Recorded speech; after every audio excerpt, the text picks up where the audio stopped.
What is up, everyone? Welcome back to CageChat MMA. We're here, of course, to preview possibly the most important fight in a fighter's career. And we are talking about UFC 287, where, of course, Israel Adesanya goes for the fourth time against Alex Pereira. Now, of course, back in November, back at MSG, we had this rising star in Alex Pereira coming up through the ranks, fast track to the UFC because he had a previous encounter with Israel Adesanya twice in Glory Kickboxing, if not just kickboxing. I can't remember. I don't know off the top of my head if it was within Glory, but certainly two bouts within kickboxing where he beat Israel Adesanya on two occasions. The second time, of course, knocking him out in emphatic fashion. Now, there has been a recurring theme in the fights that Israel Adesanya and Alex Pereira have shared one another. Israel Adesanya wins until he doesn't win. And I know that's a bizarre thing to say, but he had him hurt in the second kickboxing bout. In the first kickboxing bout they had, there was a very close decision, which many people thought Israel Adesanya could have won. And of course, in the third one, the first in MMA that is, of course, up until that point, Israel Adesanya was really, looking very strong and looking like he was cruising to a decision. But of course, as Alex Pereira does, and as he has shown both in MMA and for his kickboxing days, he's a danger at all points. When he has the power that his left hand possesses, he can knock anybody out, and he showed that against Israel Adesanya. Now, of course, there was arguments about an early stoppage, but Mark Goddard did the right thing. He did take a couple hits, and obviously, as an Israel Adesanya fan, I was gutted to see him lose, especially when he was so close to victory. And it just shows anything can happen in the sport, anytime, in any place. And does it mean that, unfortunately for Israel Adesanya, Alex Pereira just has what it is to beat him? Of course, we've seen Adesanya clear through this division. He's had 2 wins over Tory, 2 wins over, of course, Robert Whittaker. He's beaten the likes of Derek Brunson, Jared Cannonier, Paulo Costa. He's been through this division. And we were looking for new names. We were looking for new talent. Unfortunately, the likes of Jack Manson, Darren Till, Sean Strickland, they can never get to that number one contender spot because of how strong Robert Whittaker is. You come across Robert Whittaker, not many people beat him. Of course, you've got winner of the Yoel Romero's also has Adesanya, the former champ. So they needed a star, they needed a name, they needed a story. And of course, Pereira got the call. He got signed over to the UFC, and 4 fights in, he becomes middleweight champion. And it's an excellent story, it's an excellent narrative for both. Because, and Adesanya said this, it's his 8 mile moment, this is his final chance against Pereira. And there's a limited truth to that. He has to beat him, because if he loses, he won't get a chance to face Pereira again. Because, twice in MMA, twice in kickboxing, it's not a fluke then, is it? It's not a lucky punch, so to speak. Because there are claims, albeit I wouldn't subscribe to them, that it's been a lucky punch that's knocked him out twice. And had it been on the other occasion, obviously he had him hurt early on in the kickboxing bout, the second time they fought. And he had him hurt at the end of the first round in November. And had there been 30 seconds left, they might have finished Alex Pereira. But it didn't happen. And history books, won't be rewritten. They can't be rewritten. So the fact is, Israel Adesanya's 3-0, or 0-3, should we say, against Alex Pereira.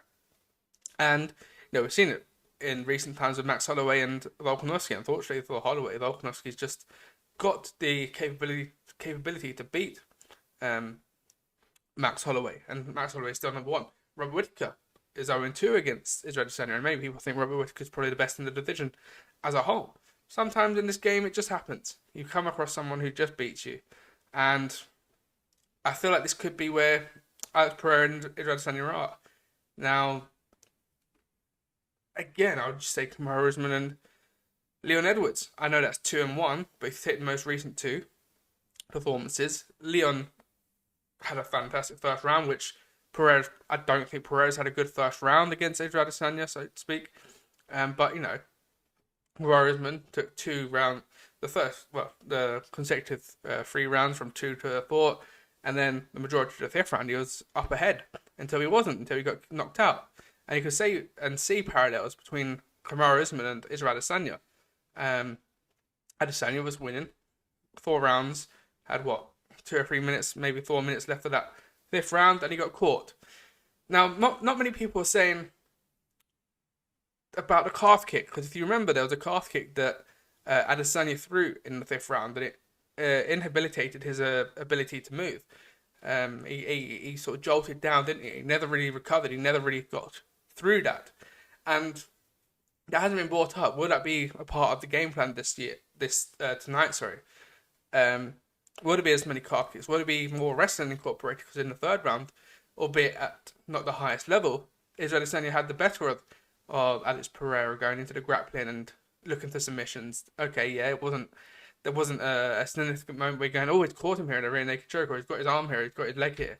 It was more a bit of almost like what you'd watch probably in a training session, so to speak, with all due respect.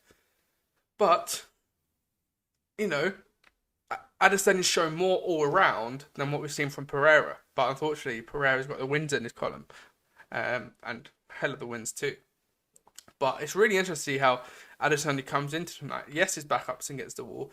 I feel like we might see the Gastelum Adesanya. They're ready to die Adesanya. Because we didn't really see that in the first fight. I think he felt that in the first fight, but we didn't get to see it in the first fight. Because it wasn't a back and forth war. Because the finish came so quickly. You know, he wasn't able to get away from the cage, get 20 seconds to compose himself. It was just boom. Pereira's got the knockout, and he smelt blood, which Adesanya hasn't smelt blood in a long time, probably since Derek Brunson or probably Paulo Costa. Sorry, yeah, definitely the Paulo Costa Robert Whittaker fights. You'd say he smelt blood, but he's not smelt blood against Jared Cannonier, the Tory. I think who's thought since Blachowicz, he didn't get that sort of smell of blood that he had coming up to become champion.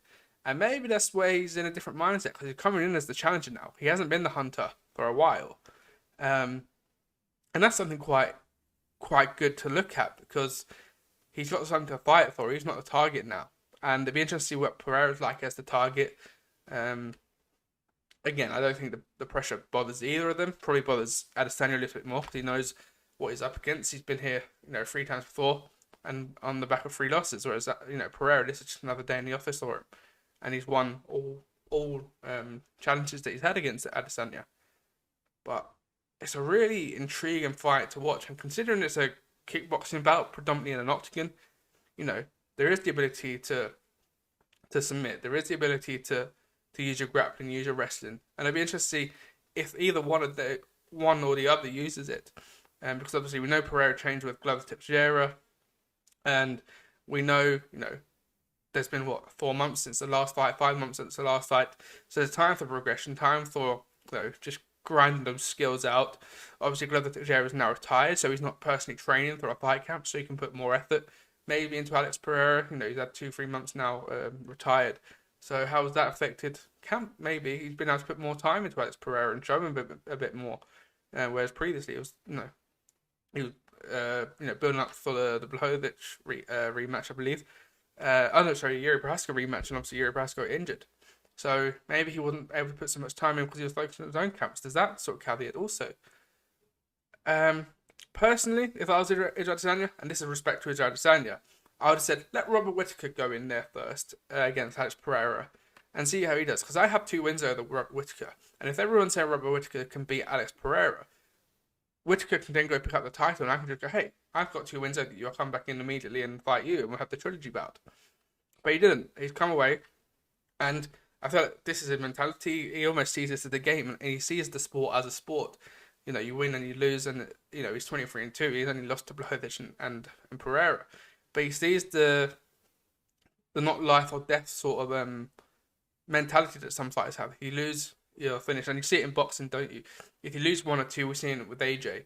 He's lost 3 fights in his career, and people calling him washed up and finished. That doesn't happen in MMA. If he loses 90, just go back into the into contention and into the ranks, and probably fight a Sean Strickland or probably fight a Dricus du Plessis.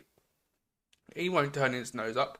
If Pereira wins, he probably goes up to 205 and maybe pulls out Jamal Hill for beating his coach. We don't know what Yuri Prochazka that supposedly he's going to return August, September. But if Pereira has the opportunity to become champ, let him have it. But also Pereira, we know Robert Whittaker's probably next in line for the title, and should be deservedly so for his previous performances against the Tory predominantly.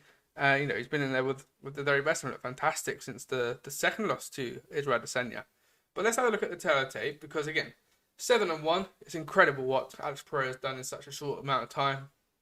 only 4 fights in the UFC and he's become champion. 23-2, of course, is the challenger. Obviously got an inch, reach advantage, and obviously he's 2 years younger than him. Both of these two in their prime.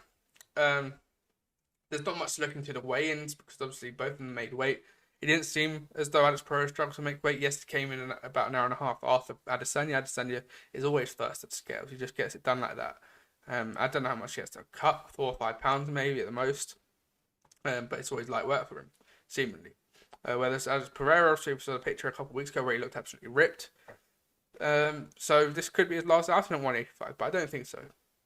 He seems comfortable and he's not said, there's not been any talk about him moving up. But again, with Jamal Hill champion and Jamal Hill having defeated Gilbert Burns, there's a narrative there building that Alex Pereira, the student becomes the master, so to speak, or then just the master's loss.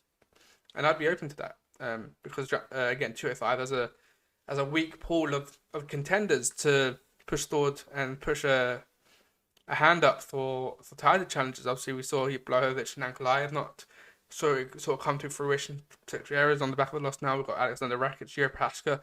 When he comes back, should go straight into a title bout, but we don't know when that could be. It might not be till the end of the year. And Hill would want to get out there, say July, August time. Again, Pereira has had a quick turnaround. I think he's thought, let's actually see, because again, he's had 4 fights, but he had 2 fights last year. So he's fighting every sort of 4 months, similar to what Adesanya was doing. So yeah, you'd expect him to be back around August time, and Jamal Hill would be perfect for that, in my opinion. But let's go back towards tonight. I want to back Adesanya. I want to back the guy. Again, I'm an Eminem fan, so I believe that, I'm drawn into the 8 Mile moment. I'm an Adesanya fan. I have been since I've seen him up against Derek Brunson. He caught my imagination, and then he's just been non-stop since. But history says he doesn't get the job done tonight. And I've been watching I watched obviously the clips of the press conference. I've seen some of the embedded stuff. And it's really hard to tell because Adesanya doesn't look stressed. He doesn't look worked up. He doesn't look like his back up's against the wall. But he knows it is. It's just like it's, the same Adesanya that we always see. And Pereira, similarly so, he's what we've seen in the past. We've not seen him have any nerves or any sort of moments where you go, oh, he's feeling the pressure here this week. It's just been same old. And why would it be when he's been in bouts with this guy 3 times and come out successful each time? You don't have reason to be stressed. So yeah, I feel, could it be a back and forth war? I don't know. And again, going back to Kamaru Usman, we know Kamaru Usman and Adesanya are good friends. Would it be, again, I don't think this is an attribute you could attach to this fight or either of them. But obviously, Usman lost his belt and then Adesanya went and lost his belt. It would have been interesting to see, had Usman beat Edwards at 286, would that give him an extra 5% to see, oh, that guy's gone and done it, I can go do it this month as well. And obviously you have that sort of friendship and that brotherhood of going, oh, he's just done the job. Same with Volkanovski. Had he beaten Islam Makhachev, would that give you an extra 5% in the gym? I don't know. I don't think it would. I don't think Adesanya rolls like that. But, it's something to look into perhaps. And obviously, Kamaru Usman going from hunted to hunter, he didn't quite get the job done. I can see something similar happen tonight where Pereira just, is the better man tonight and maybe goes to the decision, goes 5 rounds and gets the job done tonight. Again, going off the first fight, it would say if it's a 5-round fight and it goes a distance, we've seen enough from Adesanya to get the job done.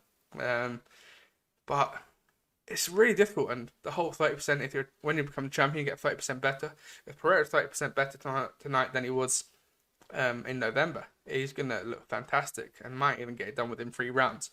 Could I see almost Adesanya getting, or rushing in, or letting the pressure get to him, but getting a bit desperate to get the job done, maybe, and getting clipped? I can see that happening within the first 2 or 3 rounds. Maybe if he hurts Pereira, but Pereira pulls that left hand out of nowhere. I can see that happening.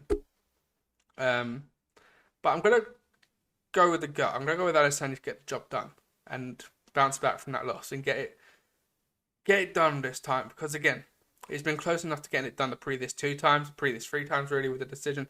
But talking about the knockouts, he's been so close to getting it done and coming off the way without getting to the end of the fight. It's been sad to see.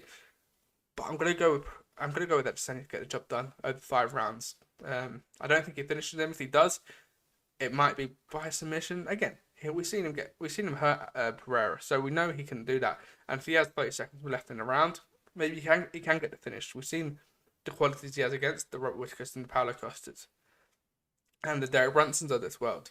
We've also seen him go back and forth with Kelvin Gastelum and be two apiece going into the 5th round and pulling it out of the fire. Something like that could similarly happen tonight as well. It's a really intriguing fight, but of course, if Pereira wins, the saga's done. We don't talk about it no more. We tip our hat to Pereira and say, okay, you're the better man. Okay, you got 2 choices, Whitaker or Hill, in the weight division above. And with Adesanya, we say, okay, you tried. We know you're number 1, maybe number 2 in this division. Build yourself back up. It's a good chance within 12 months Pereira moves up. You'll be in the next, sort of batch of title challenges. But there will be a mark on his and an asterisk on his career to say, yes, you became champion, but you didn't beat the guy who beat you. So are you the legitimate champion? I hate that argument, but it will happen on social media if Adesanya was to become champion again, not beating Pereira. But yeah, and we'll go with Adesanya to get the job done. Let me know your thoughts in the comments down below, and we'll move on to the co-main event. Now, this one is a bit of a similar nature to Adesanya's situation. Of course, not the history with Gilbert Burns for Jorge Masvidal, but this is his last sort of moment. This is his 8-mile moment. His back's up against the wall. He's coming off the back of 3 losses. Okay, yes, 2 to Kamaru Usman, 1 to Colby Covington, but he didn't look great against Colby Covington. It wasn't a 3-2 or a 4-1. It was a 5-0 whitewash, I believe. And okay, he came in on short notice against, of course, Kamaru Usman on Fight Island back at 251. That feels like an age ago, don't it? It feels an absolute age ago. I know it's almost 3 years, but so much has happened since then. But obviously, took that on 6 days' notice, went to the decision, looked okay, looked decent, considering he didn't have camp. But of course, then went and got knocked out. And he currently sits 11th in the rankings. Gilbert Burns is at number 5. Gilbert Burns should be looking up to Bilal Muhammad. Shadgat Rak, not someone of that caliber. Leon Edwards, so to speak. And this is Masvidal's last chance to put himself in there for title contention. Otherwise, the loss tonight will subscribe him to. I mean, it won't be a bad thing if he does retire tonight. Credit to him in his career. There was talk about if he loses tonight. Obviously, this is his 52nd professional bout, so his body's done the work. He's done the time. He's earned the money. Became BMF champion. He had a fantastic year in 2019, which really put him on the map. And I believe with the BMF title, I believe that gets him pay-per-view points, right? I know there was a conversation about does it get you pay-per-view points, and I can't remember if he said yes or no. But there might be pay-per-view points on the line tonight, which is good for him. And it's interesting to see what would happen for it. Of course, he's in Miami. Does that become a pressure or release of pressure? And fighting in his hometown, of course, he's probably slept in the usual bed he sleeps in all week. So there's not been any time or acclimatizing to any sort of situations. He's been at home, which for him, I think he will relish from. Especially walking into the octagon tonight. He makes the walk first, of course, against Gilbert Burns coming in on the blue corner. So I really feel the fire of that crowd before Gilbert Burns has to then walk into the fire in this sort of gladiatorial sense. And that could be something that might break Gilbert Burns. I think he's going to relish it, Gilbert Burns, because he seems that kind of guy. But it could also break him, especially if maybe... I don't think maybe if you stall a walk. Personally, it's a shame Jorge Masvidal isn't walking second, because I'd try and make that walk as long as possible, and let Gilbert Burns sort of boil in the octagon around that crowd. But unfortunately, because Burns is making the walk second, he can almost dictate the tempo of that, so to speak. But it's a fantastic fight, and it's a good fight stylistically, because Burns, while he's a fantastic guy, fantastic fighter, he's an absolute monster when that cage door closes, both in the grappling and in the striking. And it'd be interesting to see what his ego was tested against Khamzat Chimaev, wasn't it, with the striking? Of course, Khamzat Chimaev, similarly to Gilbert Burns, is fantastic on the feet and in the grappling departments. So it wasn't like Gilbert Burns could just pick him up and put him down and stifle the strikes like he can with a Stephen Wonderboy Thompson, like he can with a Neil Magny. With Khamzat Chimaev, it's a very balanced fight. So it does make sense that his ego got tested a little bit and he went back and forth and had a fantastic war, losing via split decision. But his ego might be tested tonight against Jorge Masvidal, because Masvidal can have that conversation with you in the cage. He can get under your skin, especially if the Miami crowd's under his skin. He might want to go in there and shut that crowd up and get a finish.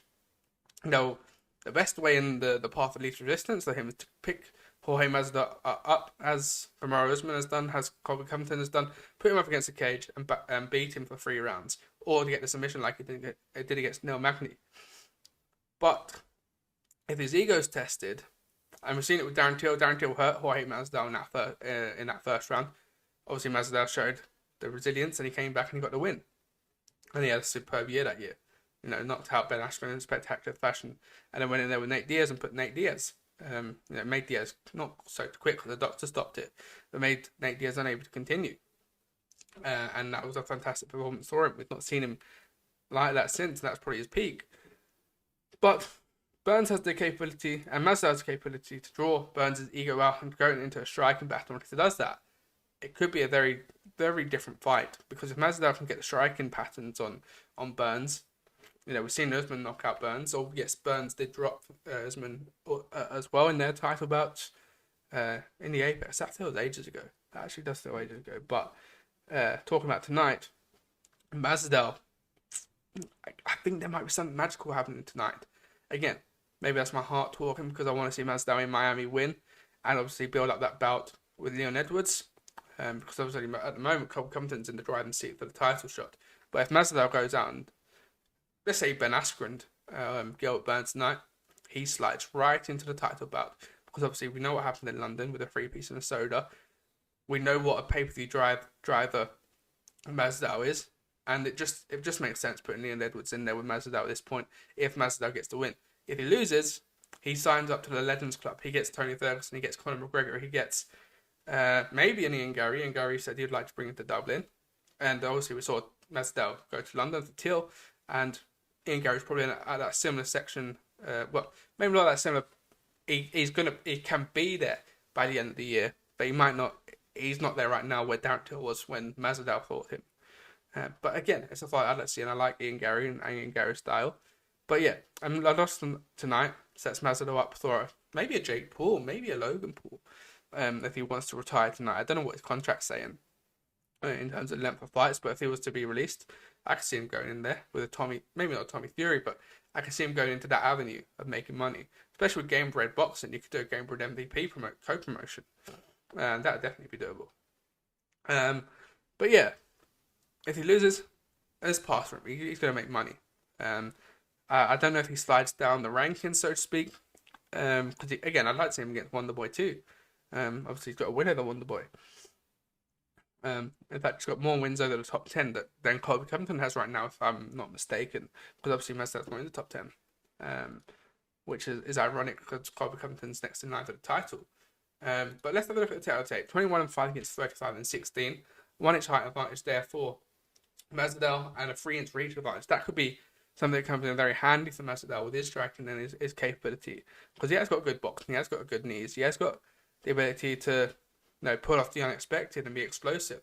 But we know Gilbert Burns will want to try and get into Masvidal's range, hopefully pick him up, put him down, and submit him. That would be my plan if I was Gilbert Burns, because we've seen it happen with Usman and Colby Covington in the past. But yeah, a fantastic fight. It's a fight I've been looking forward to seeing since it's been announced.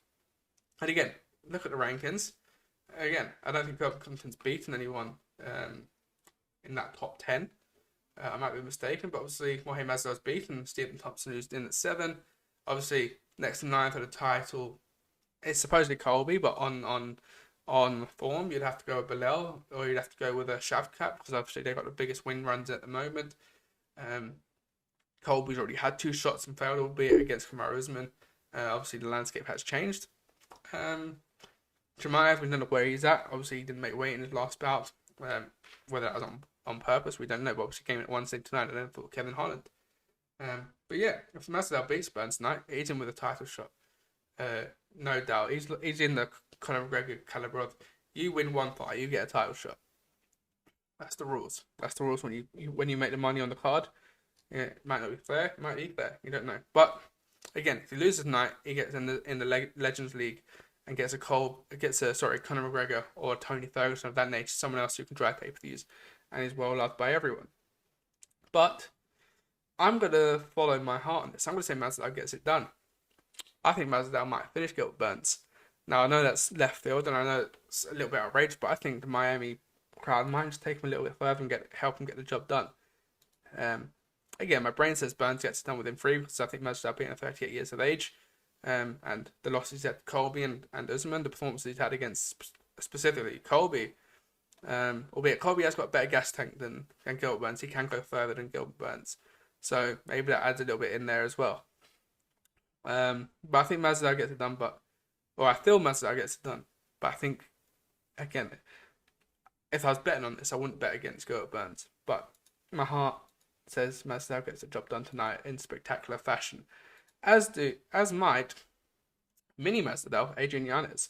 Of course, these two haven't fought on the same card, I don't believe, prior to this, but obviously he picked up the moniker of, mini Masvidal. Adrian Yanez, he takes on Rob Font. Now, Rob Font's coming off the back of 2 losses, but they are losses to Jose Aldo and Marlon Vera, losses to a former featherweight champion, featherweight GOAT, in many people's opinions, and Marlon Vera, who's just been in there with, of course, Corey Sandhagen. So they're good losses to have. They're learning losses, and he's got wins over Cody Garrett, Marlon Moraes, and Ricky Simone, and Sergio Pettis, the Bellator champion, of course. This feels like again, this is a huge moment for Yanez if he gets the job done. But Rob Font, he's been in there with the very best, and he doesn't, lose often. He's got losses to John Lineker, Pedro Munoz, and Rafael Sancho, but that was when Sancho was, heart of the division. He's been submitted by Munoz, John Lineker. We'll see what he's doing over at 1. Let's see at the moment. So he's not lost to anyone where you expect him to beat. Okay, he's not quite hit the heights that you might want to see him fight. In building a title challenge, perhaps he's not quite got there, but this is a big step up. Obviously, Yanez has got wins over Tony Kelly, David Grant, Randy Costa, Gustavo Lopez, and Victor Rodriguez since he beat Brady Huang in the Contender Series. He's not lost since 2018 against Miles Johns. So I think Rob Font gets the job done. I think there's not going to be a level to get. I don't think there's a huge gap between them, but I think Rob Font has enough in the bank to get it done. He's been in there with the very best, and we might see an updated version. We're not seeing him in there for a year.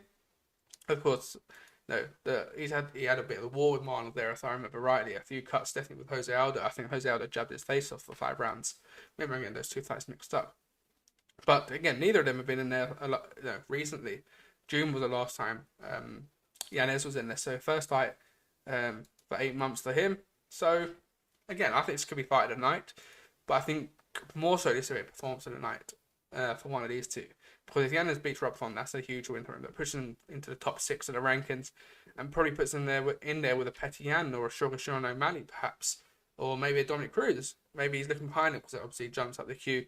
In my opinion, the rest, I must say it like he's played a fight in hand, so the rest get maybe a little overlooked.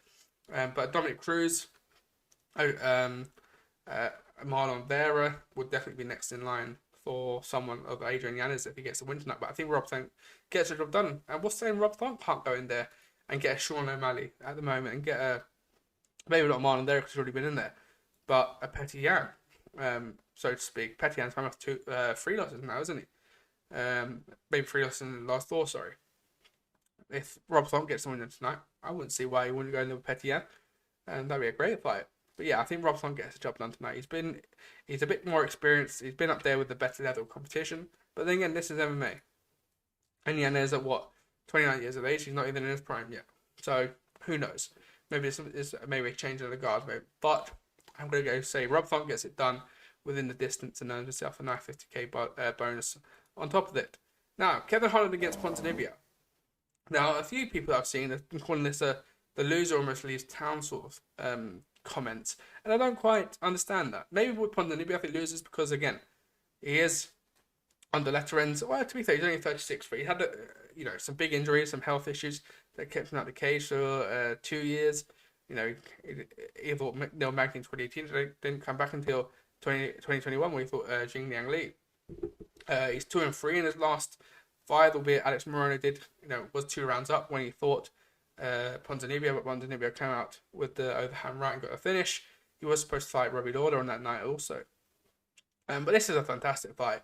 Again, he's got losses to Mikael Pereira and Jeff Neal on there. Kevin Holland has a bit of Mikael Pereira about him in terms of he's a fun guy to watch. I love Kevin Holland. He was fantastic in 2020 when he went 5-0 within the calendar year. He then went up and pushed up maybe a bit further than his limits would help. And especially the sizing of them. Coming in there with Derek Brunson and Marvin Tory, who are 2 big middleweights and grappling heavy dominant middleweights as well. He thought the weight difference and came down to 170. Since then, he's got wins over Alex Pereira. It means, obviously, he saved the card with coming up against Anthony Schmeichel, got submitted in round 1. And of course, had a retirement in round 4 against Stephen Wonderboy Thompson, which was a fantastic fight. He broke his hand in that fight as well. And was a fantastic striking battle. That it's one of those ones that you put on and enjoy. It's Sheamus in the Apex, I believe, because that fight deserved to have 8,000 to 10,000 people around the octagon watching that for the nature of the fight it was.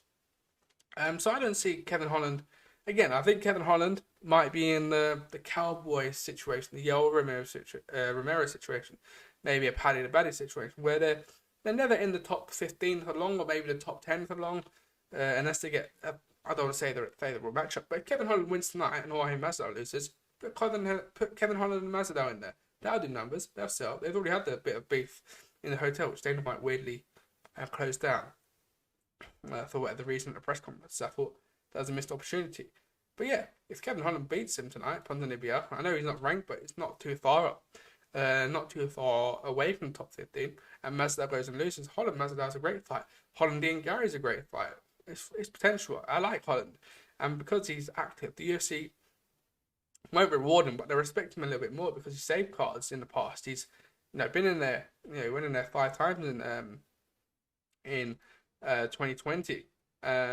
Saved some important cards, so he will get some rewards with that. I know he was talking about retirement, but I don't know how accurate that was. He's only 30 years of age. Yes, he's had 32 fights. It's been his 33rd tonight. But in my opinion, I think Kevin Holland gets the job done tonight. Again, it's going to be a striking battle, which does leave them open to be countered and potentially finished. But again, this is going to be a fight tonight, I think. Kevin Holland and Ponzinibbio. This might be a back and forth war. Neither of them backing down. And it's such a fantastic fight because, again, you remember Holland talking to Jacare before he knocked him out. We remember Holland talking to Jackman Buckley. He's fantastic to watch. It's a shame we never got to see him against someone like Sean Strickland, because that would have been incredible. That fight would have to be in the Apex just to be able to hear them talk to each other.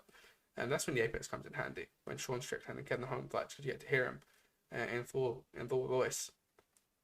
But yeah, I don't see either of these leaving town too soon after this tonight. No matter what way the decision goes. Maybe Ian Gary would be next to one of these two. Or maybe not the next fight, but the fight after that maybe. For Ian Gary more so. I think they're 2 fights away, more so than one. Although, if he beats Daniel Rodriguez, who knows?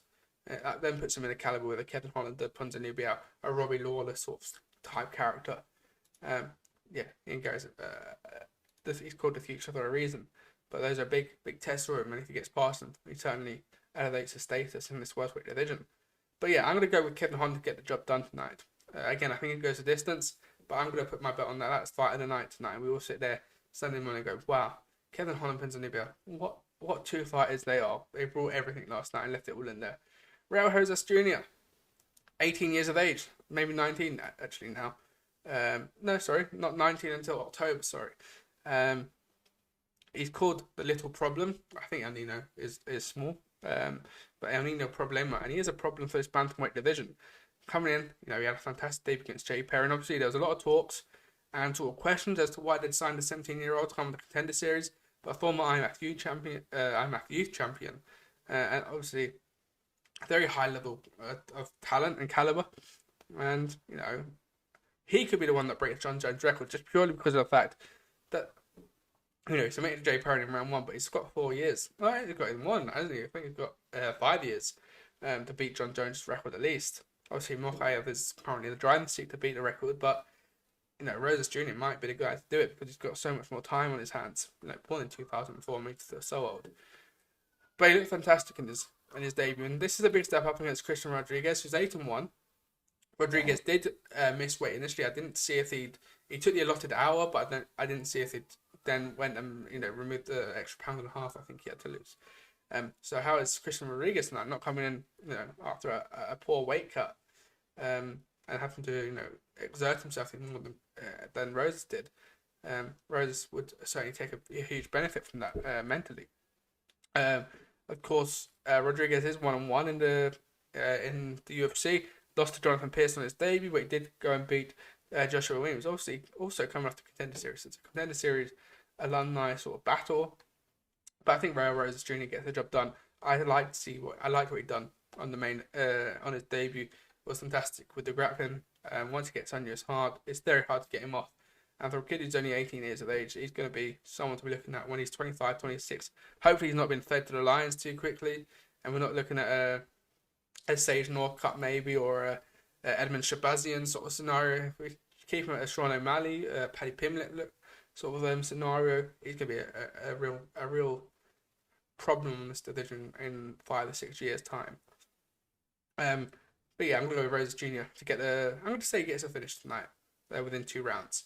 Kelvin Gastelum against Chris Curtis is on the prelims, which shows you what and how impressive this card is. The fact that these two, Gastelum, former interim title contender, of course against Israel Adesanya, probably outside Pereira and Whitaker, probably his toughest test till date.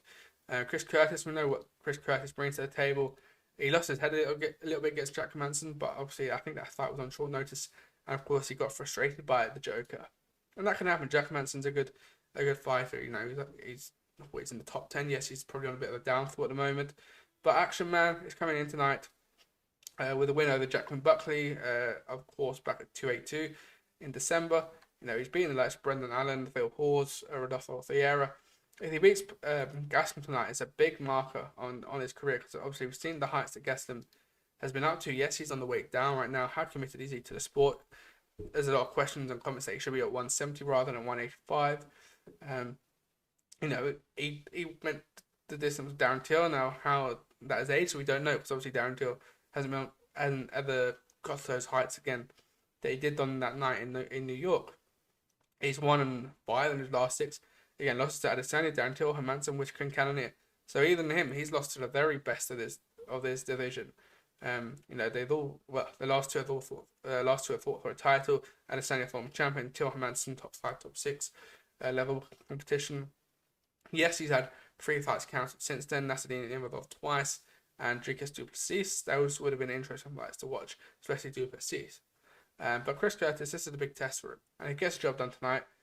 Probably puts Gastelum out the rankings, and maybe signs papers, because again, when you're 1-6 in your last 7, it's not a good look. He's 3-6 in his last 9, yes, and 2 wins against Bisping and Jacare.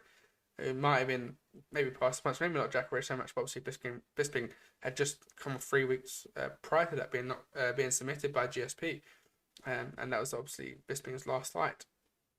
So yeah, not the best form, but yeah, we have to see what comes tonight. But I do think Chris Curtis can get the job done, and does get the job done. We've just got Michelle Waterson-Gomez versus Luana Pinheiro. Leona Pinheiro, of course, this is a good test for her, because obviously Michelle Waterson-Gomez is a sort of staple in the strawweight division. Yes, I believe she would benefit from an atomweight division, and in my opinion, I think the UFC should bring in an atomweight division, get rid of the featherweights, and bring in an atomweight division if they can get the talent. I think they could with Invicta around them, with 1FC having 105-pound divisions. They should be able to get at least 10, shouldn't they, in there? Maybe doing an Ultimate Fighter or Contender Series purely for atomweights would be interesting. But yeah, Waterson-Gomez, obviously 18-10. She is on the back of, again, similar to Gastelum. She's 1-4 in the last 5, although losses to champions Yoni and Jacek and Carla Esparza, and potential challenges in Rodriguez and Lemos. She's only lost to the top of the division also. Obviously got a win over Angela Hill by a split decision. Whereas Pinheiro, similar to Chris Curtis, is on the step up now to wanted to make a name for herself in this division and really progress. She's come off the win against Sam Hughes. Randa Marcos, she's got a win over since making a win and getting a contract through the Contender Series. She's gone through Brave, and 10-1. and the style that she brings could bring Waterson Gomez a few problems. And at 29 years of age, obviously, again, Michelle Waterson Gomez is, I think she's 37, 38. But she's working with Holly Holm, the likes of Holly Holmes. Yeah, she's 37. So maybe she's at the end of her career. But I think Luana Pinheiro gets the job done tonight. Maybe via finish. I think she's got a bit too much power for Waterson Gomez. But, we know what Waterson Gomez brings to the table. She's got good kicks. She's able to keep the distance. And if you can't reach her, she will outpoint you. She's a bit like Wonder Boy for the females roster. When it goes right, it looks fantastic. When it goes wrong, it's a little bit of does the style need to be changed, etc. Jared Mearshart comes up against Joe Pyfer in the 185-pound division. That's going to be a cracking fight. Joe Pyfer, again, coming from the Contender Series, I believe.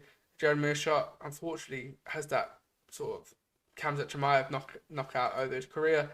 But again, GM3 is a fantastic staple of the middleweight division. And if you beat him, you tend to go up another good career. And start building your way up to the top 15. It's gonna be an incredible fight, and again, shows you what they believe in Joe Pyfer. Because again, 10-2, he had a fantastic win against Eric Anderson and Alan Amadowski. Jared Mearshart, I believe he's coming off the back of the win. Once Tapology actually loads, that is. 35-15, incredible career, 50 pro fights, 51st tonight. Of course, he submitted Bruno Silva in his last fight. Obviously, he lost to Christoph Jotko, but he was in a 3-fight win streak prior to that. So he's bounced back from that loss to Khamzat Chimaev in fantastic fashion. He's 4-3 in his last 7, lost to Heinisch, Chimaev, and Jotko. So again, he's just in that 25-20 range. So a win tonight for Pyfer would then put him in there with maybe a Kelvin Gastelum or a Bo Nickel, perhaps, someone of that nature in the 185-pound division, for sure. Carl Williams up against Chase Sherman in the heavyweight division. Cynthia Calvillo against Lupita Godinez. Godinez, this is a fantastic fight for her, because Calvillo, I believe, is just outside the rankings just in the rankings, top 15, I believe, in the 150-pound division. And we know what Godinez brings to the table. Trey Upton against Ignacio Bahamondes. Steve Garcia versus Chilean Nodambieke. Pardon me if I butchered that name. And then opening up the card is Sam Hughes versus Jacqueline Amorim. Now, I heard and seen some good things about Amorim. 6-0, good prospect, of course. Looking at Luana Pinheiro, she's got a win over Sam Hughes also. And we're seeing what fight she's getting. So if Amorim puts her away in the first round, maybe she'll be in and around that top 15 very quickly herself. But yeah, it's a fantastic card tonight. Obviously, it's on pay-per-view, so it's the late one for the Brits and the Europeans. But when you've got a fight like Masvidal and Burns, and then the main event in Adesanya and Pereira 2, the final chapter, perhaps, obviously, if Adesanya wins, they probably go to a trilogy. But, again, my head doesn't say that happens, but we have to back Adesanya because we're an Adesanya fan. And, yeah, it's a stressful night for all Adesanya fans. But, yes, make sure to hit that subscribe button. Make sure follow us on social media at CageChat MMA, Instagram, Twitter, Facebook, TikTok as well. And I will see you guys on a review on Monday.